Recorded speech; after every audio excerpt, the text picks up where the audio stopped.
Field stabilized. Intaro Atun. Hey there, StarCraft fans. It's Falcon Paladin coming at you with yet another edition of StarCraft Brood War Remastered. Today it's going to be ProMise versus ProMise here on Retro. These two players are up and coming in the Brood War scene. RJB sent me this replay saying it is excellent. Neither of these players have a Wikipedia page, but they do compete in amateur stuff, like Caster uses Star League and stuff like that. But, amateur, I think they have won some money, so that makes them professionals, right? Right. Anyway, top left, we've got ourselves a Protoss player. This is ProMise. He is blue today. And in the bottom left, it is Prime, who is a white Terran player. So a TVP here. Again, these guys don't have their own pages on Wikipedia, but if you search them up, you'll see them competing in all sorts of tournaments over the last few years or so. And RJB says they're up and coming, so as far as I'm concerned, they are up and coming. They are ready to go. They are ready to bust onto the scene, qualify for an ASL, show everybody how good they are. And I've just been feeding you nothing but incredible names in 2024, man. RJB has been keeping me supplied with all sorts of incredible games from Flash, Bisu, from Jadong, Fantasy. We posted a fantasy game yesterday, you guys. You know how rare that is? Good grief. We've got effort games that go past 10 minutes, which is also nuts. We have Queen, two-time ASL champion. We've got Royal in the house. All the classic Protosses like Stork. I mean, and Shuttle and Snow, who's been kicking butt, and just Soulkey, recent ASL champion. So I figured it was time to mix it up a bit, give you two players that maybe you're not as familiar with. I know I hadn't heard of these players before I got this replay from RJB over the Discord. Again, join the Discord server. Come hang out with me and RJB and other people who love Brood War. Maybe you know players like Hamster or Toy Cop. Or who else is in there? Borisu's in the channel, if you recognize that name at all. It's a good place to be for StarCraft fans. We talk about other stuff too. It's not just StarCraft. We talk about TV shows, and we got a memes channel and a Mojo Dojo, which is about talking about politics and religion and things like that. Fun place to be. All right, what's the play here? Nothing. Nobody's going crazy, right? This is Gate into Cybercore. Got the gas already. Trying to get some Dragoons out quickly here is ProMise Prime. On the other hand, is going for Arax. Prime just is reminding me of Colorado football for college football in the U.S., because Deion Sanders has started coaching over there, and his nickname when he was in the NFL was Prime. So now he's Coach Prime, and this is gonna get me, basically. Anyway, I know you guys aren't sports ball fans. We'll get off that topic. What do we got? Yep. So we're just gonna get a factory. There it is. Factory coming up. Both players respecting. I mean, not necessarily disrespect if you go for an expansion and a bunker and then get your factory. It's really not that big of a deal. But if you don't want to play the game or you have to pull SCVs off of your mineral line to repair the bunker, then just do this, right? And then you can deal with the Dragoons as they show up. They can't sit there and fire away at a bunker, and your SCVs are happier because they aren't on repair duty for the next 5 minutes, it feels like. SCV scouts the expansion timing from the Protoss, says, okay, that's all well and good. And what are we going to do with this factory? Vulture's not going to help a whole lot. There you go, machine shop. Vultures with spider mines, yes. Siege tanks with siege mode, yes. Even siege tanks alone against like an individual Dragoon is going to do just fine here. So this Marine is hiding. Interesting place. He doesn't want to get killed by the Dragoon that is definitely coming across the map right now here at 3:45. I mean, this is about as fast as you can get this across the map here on Retro. But good luck killing a barracks all by yourself. Your siege tank being produced. There's another Dragoon on the way, but it is a bit of a long little walk distance to get down here. Expanding inside the main base is Prime in the meantime. And yeah, it's just calm and casual here from Prime. Just waiting for that tank to build. It takes a minute. Ooh, he's getting Vulture speed. For sure he'd get siege mode. He's not even repairing it. He's like, it takes you 87,000 hits. Oh, why did this Marine decide to show up? Oh, to block and get some early shots off on the Dragoon so the siege tank would have an easier time with it. That Marine is a hero. That Marine just absolutely helped keep that tank alive and shove back these Dragoons. They're both out of here. Gonna sit on the high ground and say, hey tank, why don't you try to pursue us? And no, definitely not happening. Tank's gonna stay home. Gonna wait for Vulture boys to show up when Vulture's popped. Another one on the way. Vulture speed finishing up. And yeah, this barracks is on fire, but so what? We're not using the barracks anyway. Second factory coming in. Second base landing for the Terran. Protoss second is running hot. And we got additional gateways with the robotics facility and an observatory because we don't know what this upgrade is. This could be spider mines, and if we don't have an observer, that's a bad thing for all of us. Yes, yes. Engineering bay for turrets, more than anything else here. No way we're getting upgrades for Marines in this game. That'd be ridiculous. Oh, okay.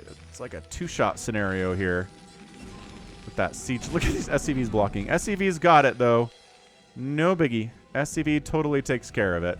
These vultures are fast, which means they don't really have to engage with anything. That's always nice in an RTS. You don't have to engage with stuff that will kill you. That's a definite bonus. When you have to engage with things that are killing you, that is sad. That is sad panda times. Turret on the way. This is worried about DTs.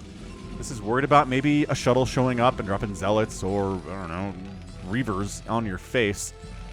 If our guy ProMise has been inspired by snow enough, which I think every Protoss player is inspired by snow at this point.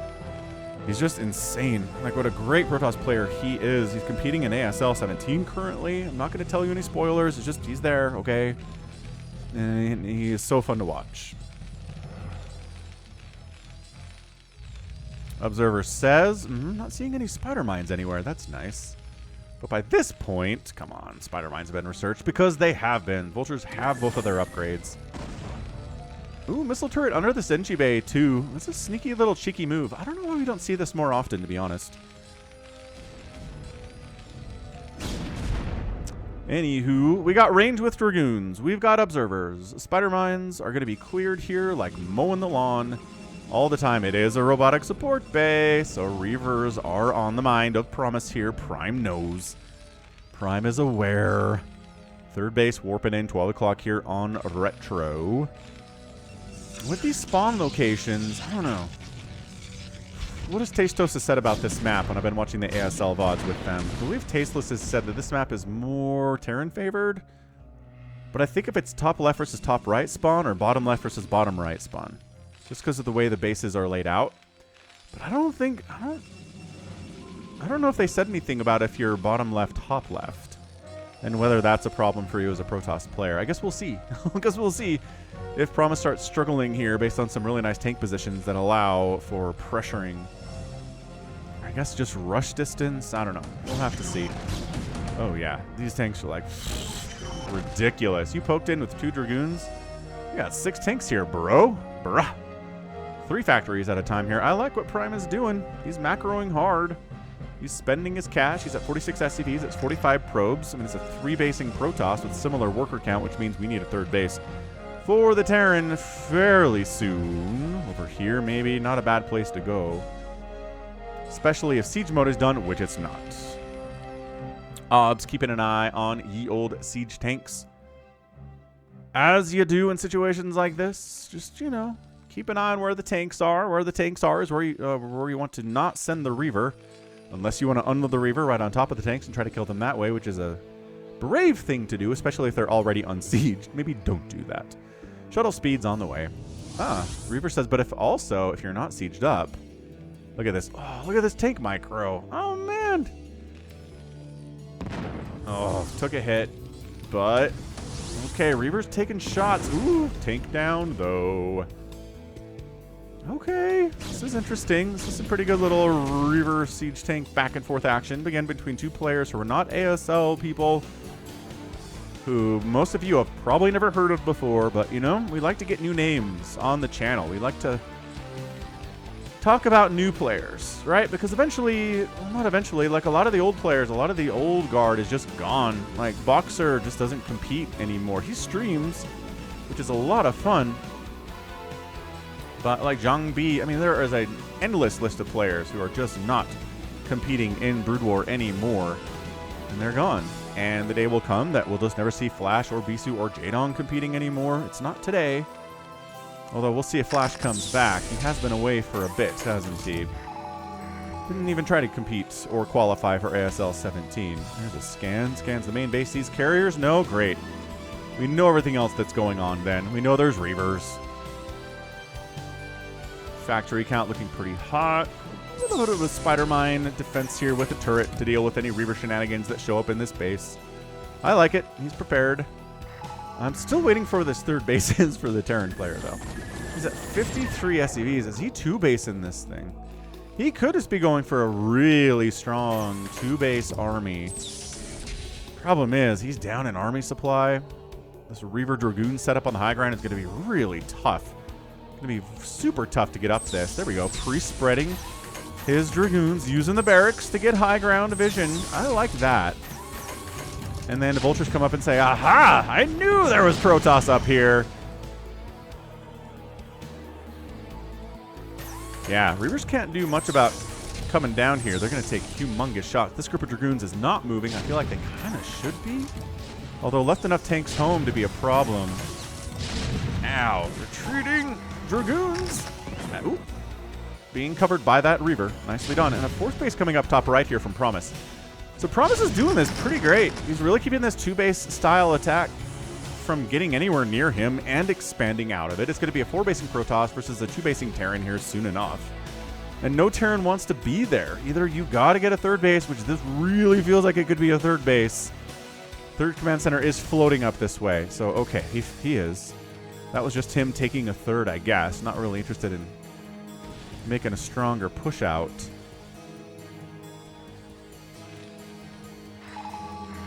Starport on the way, which means now you can make a science facility, which means you can get some EMPs off on this Protoss. Always a good spell. So just going to be Reavers here. Are we going to... Oh, there you go. Storm is getting fired up, too, in that production tab. So, yeah, just all the things. Reaver Splash, Psionic Storm Splash, a lot of speed lots, a lot of Dragoons, and maybe some Arbiters, but nothing that's being seriously pursued at this point in the game. You can get Arbiters as early as two bases Protoss in this matchup, but, you know, you just get it later, after your fourth base, after your fifth base, maybe. Don't see why not. 68 to 64 workers. The transfer to the third base was pretty big. Sent about 10 SCVs. Here we go. 11, 12, 13, 14, 15. Yeah, 15 SCVs come over to this base before the refinery is even done constructing. That's what we're talking about. But yeah, be sure to check out RJB. I mean, again, he supplies 99% of the replays that I put on the channel. So check him out. youtube.com/@RJB_TV.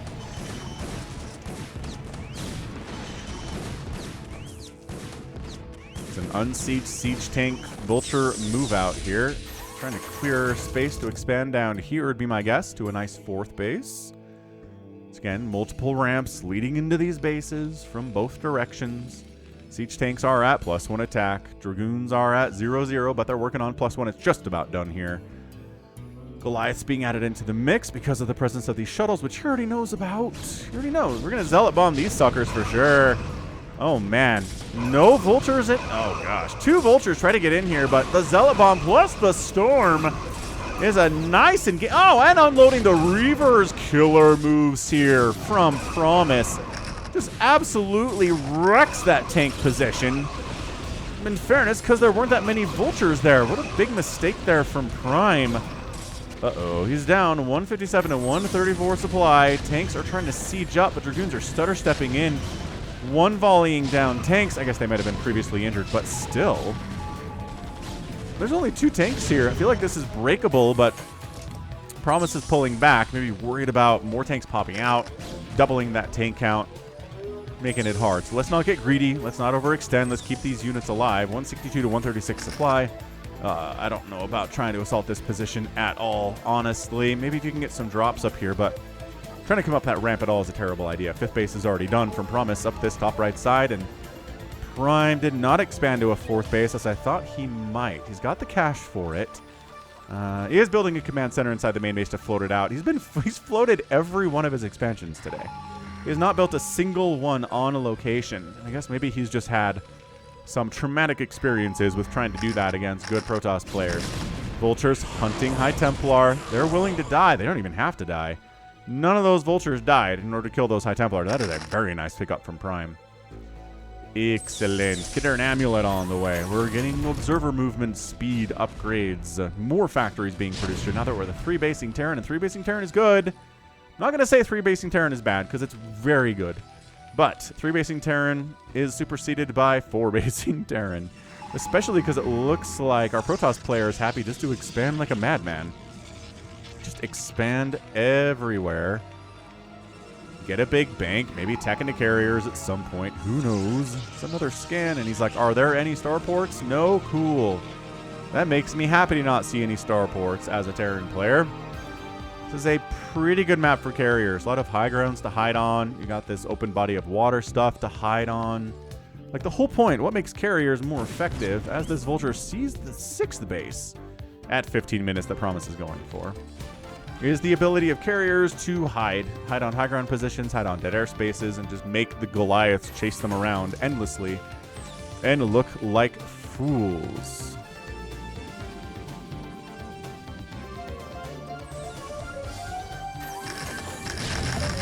Once again, Zealot bombing in, trying to clear out some of these spider mines, get them to connect on some tanks maybe.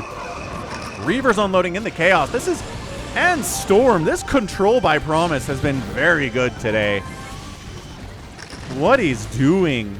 Oh. What he's doing today is insane. These are not easy engagements. Anyone who's tried to play Protoss before has been like, wow, you can get Reaver unloads, it storms down, Zealot bombs, and move a group of Dragoons in at the same time. That's insane. It really is. The Reavers at the 4th base, causing some problems here, but eventually will be chased away, especially with the Goliaths in the house. That's why you make your Goliaths little Terrans with the Charon boost upgrade. It just makes life easier no matter what the Protoss player is doing. Even if you just use it to snipe observers and there's no other reason that they exist, having some Goliath is going to be nice. There's going to be more than obs from any Protoss player worth their salt. I'm sorry. It's just the nature thereof. So we know there's the +1. There's the +2 for the ground units. Mechs at +2/+1. Awesome. Good. Upgrading further to +3, +2 here for the Terran, as is tradition on these timings. Shuttle comes in. Tank. Oh my gosh. Did we really just unload a Reaver and a High Templar into this mess? Yes. And storming the bottom of that ramp too? ProMise says, ramps will not stop me. I will march right up here and ruin you. Prime, D-Matrix up, trying to keep this alive. No. Uh-oh. Zealots are inside the mineral line, and now you have to come up a ramp to try to deal with these shenanigans. Prime is not happy about that. Reinforcing Dragoons, walking up a ramp like Dragoons do. Not like Dragoons do. These Sea Tanks made it up their ramp pretty quickly, too. So who said pathing is tough in Brood War? These players are making it look easy. None of the Dragoons got stuck and blocked the other ones, but a lot of SCVs have died here, man. That is a 3-kill Zealot. That is a 3-kill Zealot. It is 78 probes to 59 SCVs. This base is not dead, but it is bleeding. That's not what you want to experience. Ooh, air weapons on the way. Okay, hold on a second. So air weapons on the way doesn't mean you're making carriers now. Necessarily. We have definitely seen games on the channel recently where carriers are in play, and the Protoss started making air weapon upgrades like 5 full minutes before the Fleet Beacon started. I think it might have been, was it a snow game?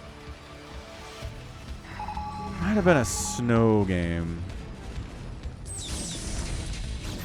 Either way, we'll keep an eye on that. Nobody gets air weapons for no reason. Good spread on these tanks here, but I don't know if there's enough here from ProMise to break it. He's maxed out.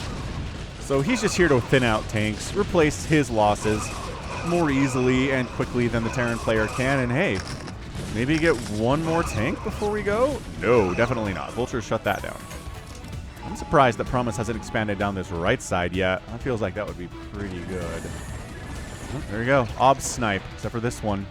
That Comsat caught this dude, but not this dude. What a weird scan. This Ob's 2.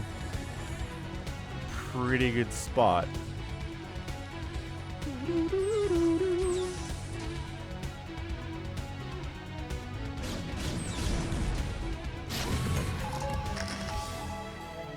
There's your Stargate. Yeah, so +1 air weapons is like 75% complete, and now we start our first Stargate. So we're just going to free up some supply here. Once again, try to whittle down this Terran army as best we can. Going after Goliaths instead of tanks here would be better, but If you start targeting Goliaths, then sometimes the Terran can get keyed on into what you're doing. Right? Why are you targeting these Goliaths so hard? What are you doing on the other side of the map? And that's what that scan is. That's not going to help find this Stargate at all. I don't even know where it is. Where are we hiding the Stargate? ProMise. There it is. Top right. Cool. Good place to scan. Yeah, Terran has not really been able to move out today, right? He's on 4 bases. How did this Zealot get in here? I'm guessing a shuttle. He walked in. Who knows? Who knows how Zealots get anywhere? Vehicle plating level 3 on the way. Oh, there are more shuttles.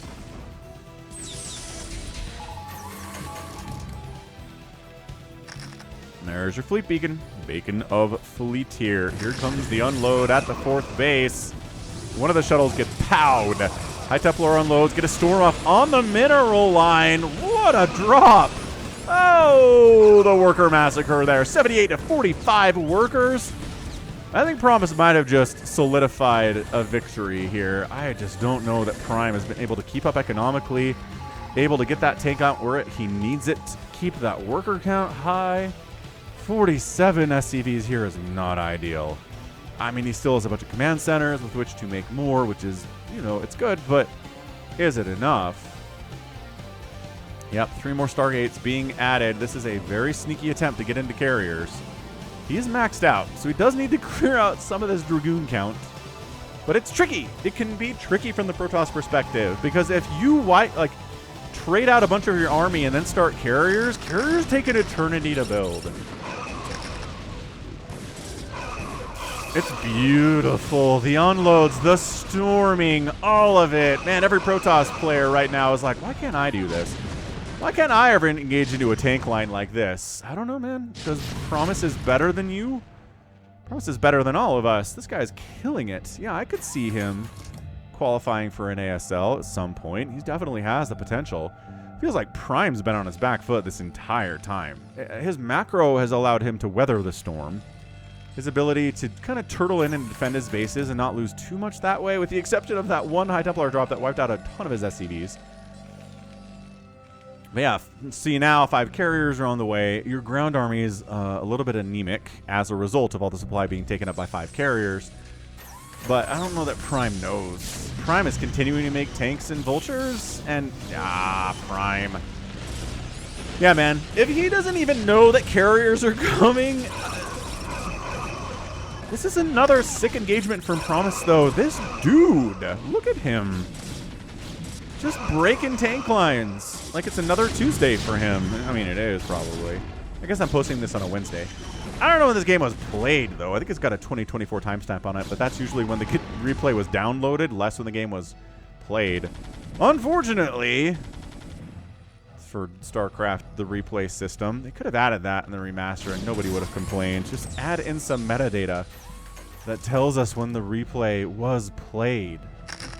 That's it. That would be so cool. They just never thought about it when they implemented the replay system back in 2001.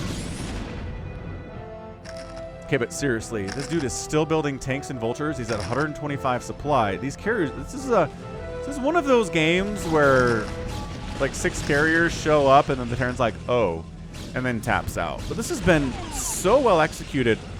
Nice storm on that science vessel by ProMise today. This is just a quintessential, how do you play PvT? How do you handle these siege tanks? Well, you drop. You drop on them a lot. You could try stasis if you'd like, but investing in shuttles and speed lots and stuff has been much better here for ProMise. I mean, this base going down is fine. It's good from Prime, but I'm not going to say, and he's back in the game, everybody, because, oh, he just fired up 9 Goliaths. So he just scanned something carrier-y. There it is. All right, so he's like, get into carriers. Go, go, go. And I don't know, man. All right, man. Carriers are here. Carriers have arrived. Carriers have +1 attack already. Your Goliath count is anemic on the battlefield. There are Goliaths coming out of the factory from your main base, but for now, yeah, these Goliaths are just trying to buy some time for the other Goliaths to show up here. This is Prime's job right now. Send the stuff that can't deal with the carriers out. Go try to kill some bases with them. Force the carriers to maybe deal with these shenanigans while desperately trying to make as many Goliaths as you can. Why are there tanks on the way? I guess because this is more hybrid, right? It's always hybrid these days. It's never pure siege tank. Okay, right side base is dead. This base seems fairly undefended, honestly. 4 cannons at this stage of the game are not going to do much. But the 4th base of Prime is getting kablooied. Hamster Huey and the gooey kablooey. Okay, so these probes are all dead. If all of these starports die, the problem is this is where the carriers are popping out. You did bring some Goliaths with them.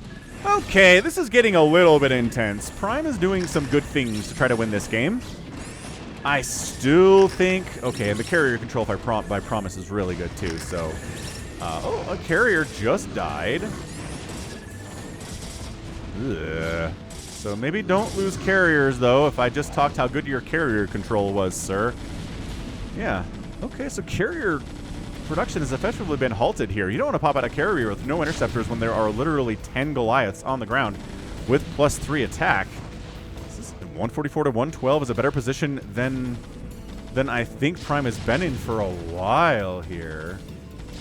I like how this guy, your job is to kill all of these probes. You get a huge kill count for stuff that's not fighting back, so I'm not sure that it's that impressive. Goliaths trying to get those body shots. There is a number of Goliaths you can have where attacking the interceptors is okay, but it's tough.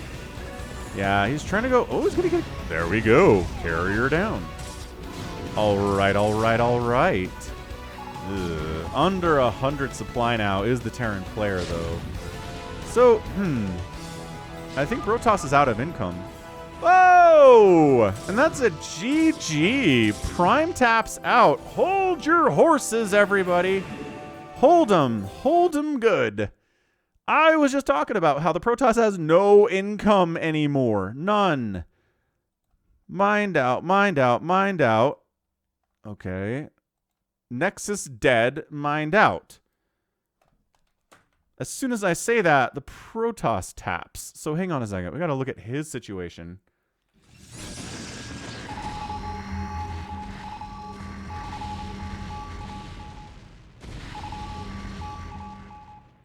Okay, so Prime is still mining from his 4th. His 3rd base is done. Natural and his main are out. Fair enough. Does this thing die? Is that what happens here?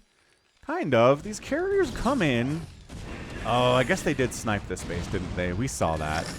Okay, so yeah, this base is dead. So he doesn't have any income, but also he doesn't have a 2,000 mineral, 2,000 gas bank. Plus, he just doesn't have the overall army supply to deal with what's going on here. Oh, this is like way back. How am I so far back? ×2. Right. So his income is toast. He's got 100 minerals in the bank. He's making Goliaths, but he's got to deal with this zealot count. The 3/3 Dragoons and Zealots. This whole thing happens. It was tough. I really think this kind of came down to bank and just overall army supply at the end of this game. Because, yeah, that's it. I think that income is done now that this mineral field is out. And then we chase a little bit and we kill one of these carriers, which is wonderful.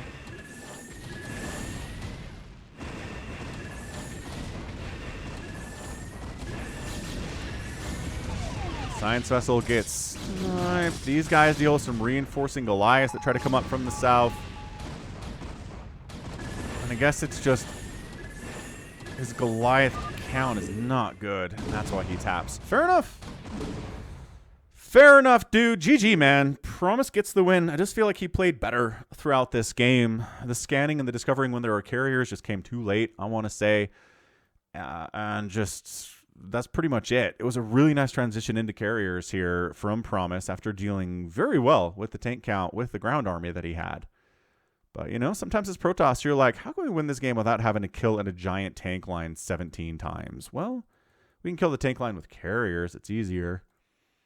And he was right. He was totally right. So GG, man. And two, you know, incredibly lesser-known players give us a good performance. It's a lot of fun. I hope to see more of Promise and Prime in the future, and maybe we will. Maybe RJB will send us more of those. That would be fun. But yeah, hit that like button if you haven't. Subscribe too.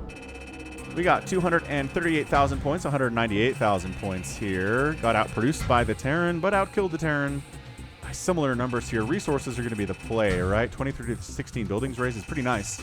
And outspending a Terran player in 26 minutes by a full 7,000 resources is pretty much going to do it. And if you can have enough carriers to where there aren't enough Goliaths, simple math at that point.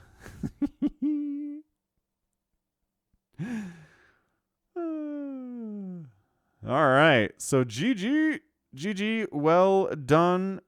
And that's going to be it for me. This is Ben, Falcon Paladin, coming at ya with yet another edition of StarCraft Brood War Remastered. Go ahead, hit that like button, hit that subscribe. If you like what you saw, what you heard today, you can also catch me on Twitter, Facebook, Patreon, and Twitch, all at /Falcon Paladin. And until next time, as always, thank you so much for watching, and you take care of yourself.